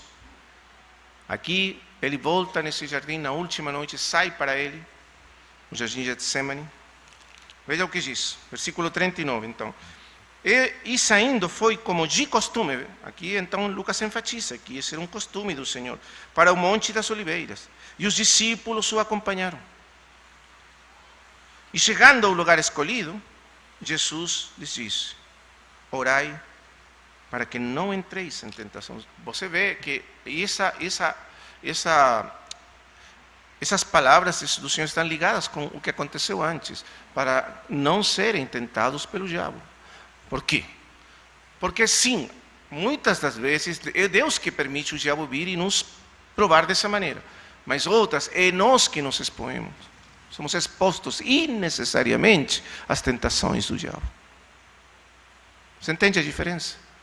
Às vezes Deus permite, porque é necessário para produzir em nós uma fé provada. Outras vezes é simplesmente porque nós somos negligentes e somos expostos por nossas condutas, nossa negligência às tentações do diabo.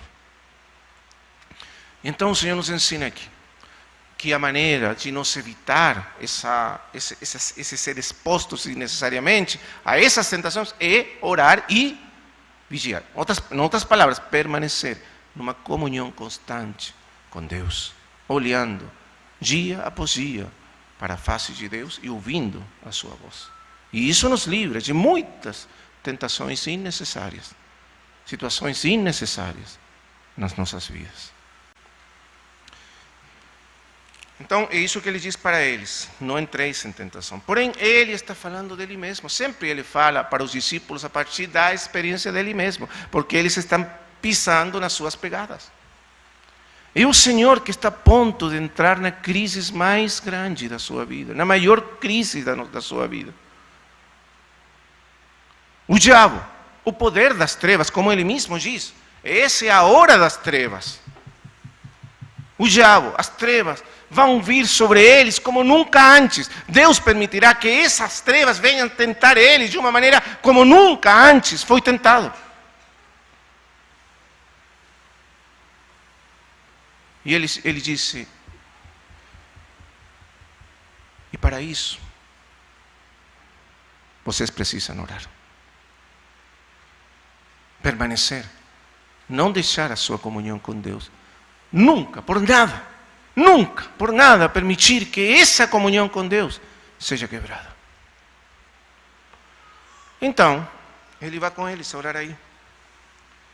E então pede para eles, vocês sabem, né? Que 3 deles, como sempre, os mais próximos, acompanhem ele nesse tempo de oração. Ele, para mim, isso é uma coisa tão impressionante da vida do Senhor. Ele é um homem verdadeiro. Ele não é um super-homem. Ele realmente sofre, necessita. E nesse momento, ele que sempre esteve disposto para suprir as necessidades dos seus discípulos, como diz João, até o último, até o final, os amou. Ele agora precisava deles, da companhia deles, que orassem com ele, porque ele estava muito angustiado na sua alma, por causa da pressão das trevas sobre eles. Porque ele era um homem, e nenhum de nós tem, por dizer assim, a qualidade humana de suportar essa pressão. Então, ele pede para eles se acompanhar na oração. E ele, por sua vez, se afastou cerca de um tiro de pedra. E de joelhos orava. orava. E o que orava ele nessa noite? Dizendo: Pai, se queres, passa de mim este cálice. Contudo, não se faça a minha vontade, e sim a tua.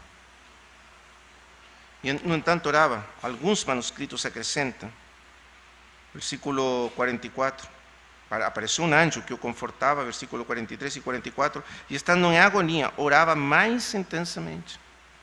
Agonia. E aconteceu que seu suor se tornou como gotas de sangue caindo sobre a terra. Isso nos fala da extrema angústia da alma do Senhor, da mente do Senhor, essa noite. Porque o peso das trevas estava sobre ele, e por outra coisa além. Porque o Senhor, sabe, essa é uma das passagens que tem desconcertado a muitos servos de Deus e teólogos na história da cristandade. Irmãos muito queridos têm achado dificuldade para, por dizer assim, suportar ou aceitar o que é dito aqui. Porque, aliás, o Evangelho de Marcos é ainda mais enfático sobre a fraqueza, a extrema fragilidade que experimentava o Senhor essa noite. E muitos irmãos acham que como poderia ser? Será que o Senhor tinha temor da morte, do que estava vindo sobre ele, temor da cruz, e ele estava tremendo e queria fugir da morte de alguma maneira? Não. Porque ele, a vida toda, soube que ele estava preparado para isso. E é dito em Lucas, como já limos, que ele colocou seu rosto, sua vontade como uma pedra rígida para ir lá na cruz. Não era isso. O que era então? O que angustiava a alma do Senhor até a morte essa noite, pelo qual ele estava orando assim, até soar gotas de sangue. É o que ele ora. Aí está a chave para entender o que está acontecendo essa noite. É o que ele está orando. Pai, se for possível, se tu queres, veja quão rendido está o coração dele, o Pai. Pai, se tu queres, se for possível, porém, se tu queres, se a tua vontade é essa, não a minha, se tu queres, passa de mim este cálice. Irmãos, por que o Senhor orou assim essa noite? O que significa esse cálice? Que o ser inteiro dele recusava beber, toda a sua humanidade perfeita e santa rejeitava esse cálice. Por quê? E sua alma angustiada até a morte, aplastada até a morte, pela angústia de ter que beber esse cálice. Porque esse cálice continha a ira santa, justa de Deus por todos os pecados dos homens. Na Escritura, o cálice, sempre a ira de Deus é representada por um cálice. Por isso, no final, você tem os 7 cálices da ira de Deus no livro de Apocalipse. E aí estava a ira justa, santa. Ele precisava beber dessa ira toda. Você sabe o que significava isso para o Senhor Jesus Cristo? Os irmãos já têm falado muito disto. É porque a vida inteira ele viveu tomado da mão do seu Pai. Sempre. Em todas as circunstâncias da sua vida, ele caminhou de mãos dadas com o Pai. Sempre. Nunca. Em qualquer momento da sua vida, essa mão do Pai soltou a sua. Nunca. Todos vós me deixareis sozinho, só. Porém, meu Pai está comigo. Porém, ele sabia que dentro dessa copa, no centro dessa copa da ira de Deus, estava o fato da mão do Pai soltar a sua. E isso, sua alma não conseguia suportar. Por quê? Porque, irmãos amados, nós nunca entenderemos o mistério da pessoa do Verbo de Deus. essa mão do Pai tomando a sua, sustentando a sua, é um fato eterno da sua pessoa. Não é um fato que começou aqui no mundo, na história do homem. É um fato eterno, não tem começo. O tempo, nunca houve um tempo em que o Pai não sustentou eternamente a mão do seu Filho. Porque o Filho é o reflexo eterno do Pai, é a glória do Pai. Porque o Filho existe para expressar a glória eterna do Pai. O relacionamento, a união que o Pai tem com o Filho, não tem capacidade de a nossa mente compreender jamais. Soltar a mão do Pai, mesmo sendo homem, mesmo que não foi realmente uma experiência, vamos dizer, ele nunca, falando da sua divindade intrínseca, ele se separou do Pai. Não podia ser. Mas na experiência consciente dele, eterna do Filho de Deus, isso significava perder tudo o que ele é e dá sentido à sua existência eterna. E para nós é impossível entender o que isso significa para ele. Porém, ele sabia que se ele entrava no forno ardente da ira de Deus, a mão do Pai soltaria a sua. E o deixaria. Irmãos amados, por isso ele orou: Pai,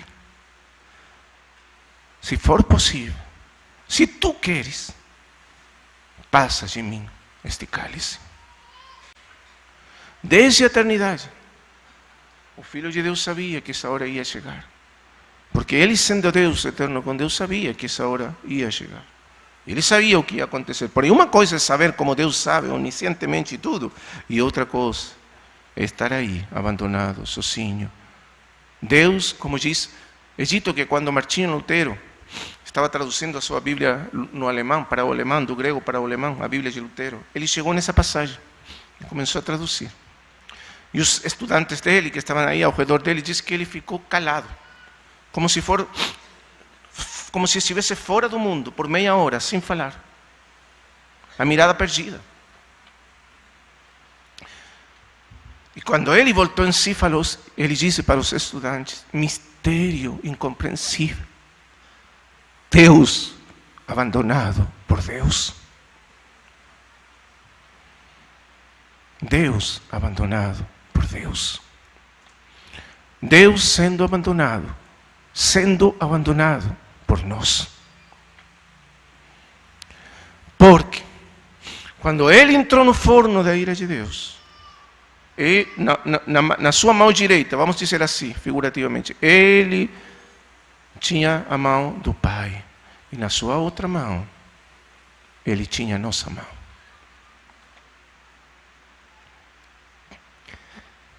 E para não soltar a nossa mão, nunca ele precisava soltar a mão do Pai. Porém, ele nunca abriu mão da nossa mão. Você entende? Ele tinha que ser abandonado para que nós nunca fôssemos abandonados por Deus. É isso que ele orou essa noite. E ele entrou no forno ardente da ira de Deus. E ninguém conseguiu que a sua mão se abrisse para soltar a nossa.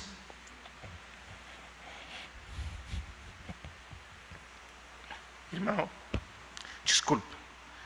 Irmão, irmã, você pensa, você sequer imagina que se nessa hora tão terrível para a sua alma, ele não soltou a tua mão, ele soltará a tua mão agora, em qualquer circunstância.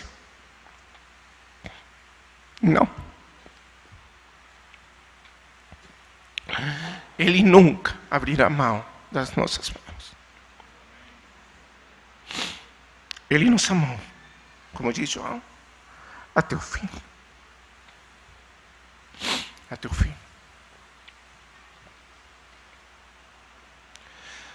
E essa é a pegada número 8 na sua vida. E ele nos ensina uma coisa tão importante: a supremacia da vontade de Deus sobre a nossa. Não era apenas uma oração que ele ensinou: seja feita a tua vontade, aqui na terra como nos céus. Essa oração lhe custou a vida. A vontade de Deus lhe custou a vida. Porém, ele confiava no seu pai. Mesmo abandonado por o pai, ele sabia que realmente ele não estava abandonado para sempre. Ele sabia que ele voltaria a ver a face do seu pai. Ele sabia que a face do pai seria escondida num tempo que pareceria a eternidade mesmo. Porém, um dia ele voltaria a ver a face do seu pai.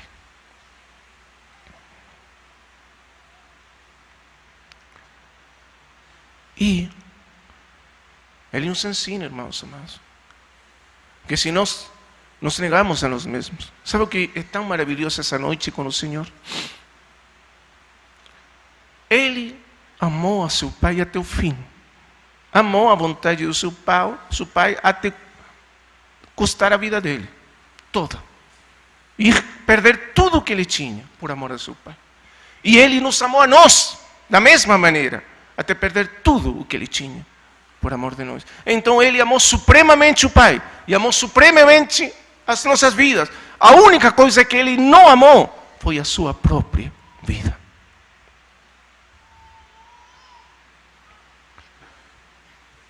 Você entende? Por isso diz a Escritura que aqueles que venceram o diabo na história e o poder das trevas são aqueles que não amaram as suas vidas até a morte, como ele. E essa história que ele nos ensina a orar. Irmãos amados, irmãs amadas, a vontade do Pai, ainda que pareça o mais duro no momento, sempre será o melhor para nós. É porque ele obedeceu o Pai, é porque ele acreditou na vontade do Pai, porque ele se submeteu a essa vontade que ele se tornou o Salvador do mundo. E nos salvou nós. O pai também perdeu tudo. Não pense um pai assim passivo, olhando. Não. O pai também perdeu todo nesse dia. Também entregou tudo o que ele amava por nós. Deus entregado por Deus. Deus abandonado por Deus, como disse Lutero. E então vamos para a pegada. Desculpa, estamos demorando um pouco, só passamos um pouco, já vamos terminar. Lucas, capítulo 23, versículo 34. Agora temos o Senhor crucificado. E eu gostaria de lembrar, já o dissemos, não é o Evangelho de Lucas que registra todas as orações do Senhor desde a cruz. Porque o Senhor mesmo na cruz orou 3 vezes. E foi assim que terminou a sua jornada de oração neste mundo. Orando desde a cruz 3 vezes. Só que Lucas registra 2. A terceira é a que registra Marcos e Mateus. Quando ele disse: Pai, por que me tens abandonado? Citando o Salmo 22, versículo 1. E ele é abandonado. Nós já explicamos o que isso significa. E por isso não vamos considerar isso, porque estamos considerando apenas o testemunho de Lucas. Não, porém, é preciso mencionar isso. Agora, capítulo 9, pegada do Senhor na sua vida de oração. Lucas 23, 34.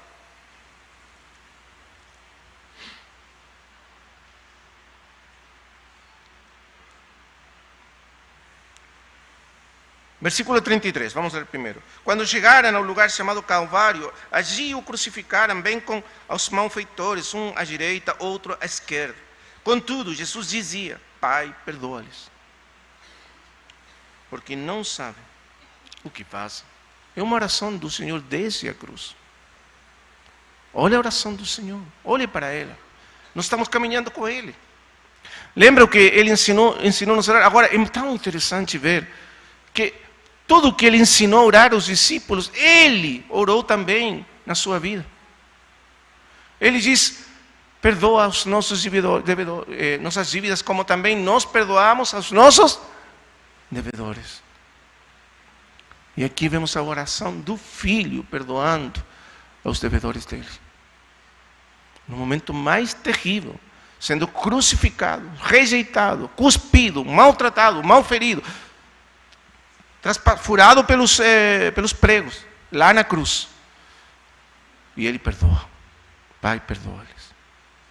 E então ele nos ensina o seguinte: irmãos, é tão importante essa oração de perdão entre nós. Ele não deixa o diabo entrar no seu coração. Presta atenção, ele está crucificado, o diabo está aí sobre ele, falando para ele, tentando destruir até o final a vida dele. E ele não aceita o que o diabo está falando, trazendo amargura, rancor, destruição, vingança no seu coração. Pai, perdoa-lhes. Ele, como nos disse o irmão Romeu ontem, ele se mantém branco, puro até o final. O coração dele permanece intacto, santo, puro para Deus. Perdoa, Pai. E Ele perdoa a todos aqueles que o ferem e o atacam. Irmãos amados, será que essa é a nossa oração? Será que você consegue perdoar?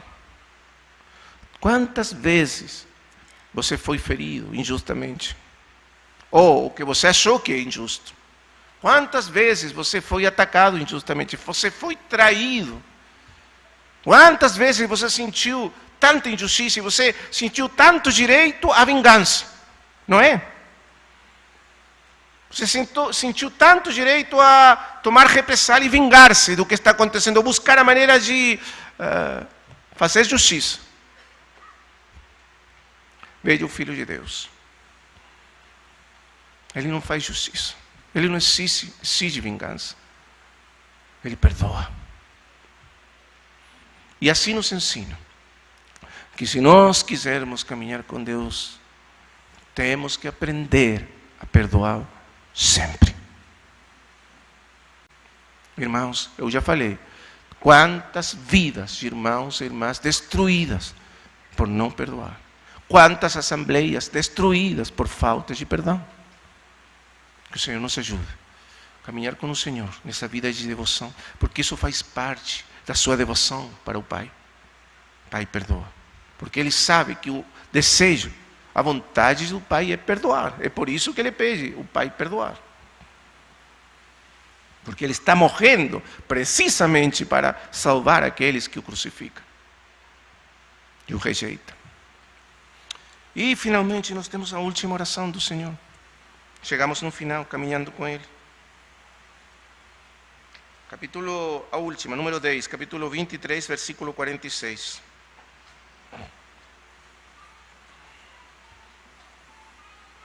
Chegou o final, você sabe, né? O versículo 44 diz: já era quase a hora sexta. E escurecendo-se o sol, houve trevas sobre toda a terra até a hora nona. E rasgou-se pelo meio o véu do santuário. Por quê? Porque o caminho estava aberto pela morte, pelo sangue do Senhor, para nós entrarmos nessa bendita e eterna comunhão com Deus, ousadamente vestidos da sua justiça. E então chegou o final, como ele diz em outro evangelho: tetelestai, está todo consumado, terminou, acabou. O diabo está vencido, a morte está vencida, o pecado tem sido expiado, o caminho está aberto. Tetelestai, consumado es. Bendito seja o Senhor. E então as suas últimas palavras. É o triunfo, como citava o irmão Romeu, é o triunfo do crucificado, porque Jesus triunfou na cruz. É um grito não de desespero, é um grito de vitória, de triunfo. Tetelestai, consumado é. Acabou. Bendito seja o Senhor. E logo, as suas últimas palavras na cruz são para o Pai. Porque agora, novamente, está todo consumado e ele vê a face do seu Pai, sorrindo para ele. E a mão do Pai novamente toma a sua. E ele faz, e ele nos ensina a última oração nesta vida e neste mundo. Pai, nas tuas mãos Lembra que nos disse o irmão Romeu, do nosso querido irmão Christian Shen? As mãos do Pai, as mãos de Deus são as mãos mais seguras nesse universo. E ele disse, como disse, Pai, nas tuas mãos entrego meu espírito. E morreu. Irmãos, que maneira gloriosa de sair desse mundo. Você tem temor da morte? Eu acho que todos nós temos naturalmente temor dessa hora, desse momento. Porém, o nosso amado e bendito Senhor enfrentou essa hora e nos ensinou como passar por essa hora, unidos a Ele. Pai, nas tuas mãos entrego o meu espírito. Pai, o meu corpo vai ficar aqui crucificado. Porém, a minha vida, a essência, a substância da minha vida estará sempre guardada e protegida nas tuas mãos. E a morte não terá poder sobre mim. Irmãos, se o Senhor não voltar, e nós queremos que o Senhor volte, verdade? Porém, se Ele não vir antes de nós partir desse mundo, você saiba uma coisa. Todos nós seguiremos, como diz Davi, eu sigo caminhos de todos os homens nesta terra. No final dos seus dias. Todos nós iremos passar, todos nós, sem exceção, iremos passar por essa hora. Você tem que saber isso. Eu tenho que colocar isso. Eclesiastes diz, o homem sábio vai colocar isso no seu coração. Se você é sábio, tem que saber que essa hora vai chegar em você e em mim. Estaremos um dia diante das portas da morte.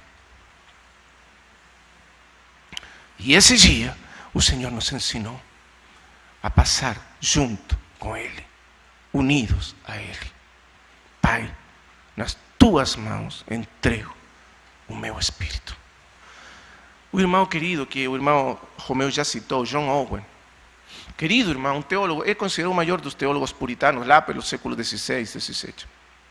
Ele escreveu o último livro da sua vida. O último livro que ele escreveu se chama A Glória de Cristo. Que maravilha! A Glória de Cristo.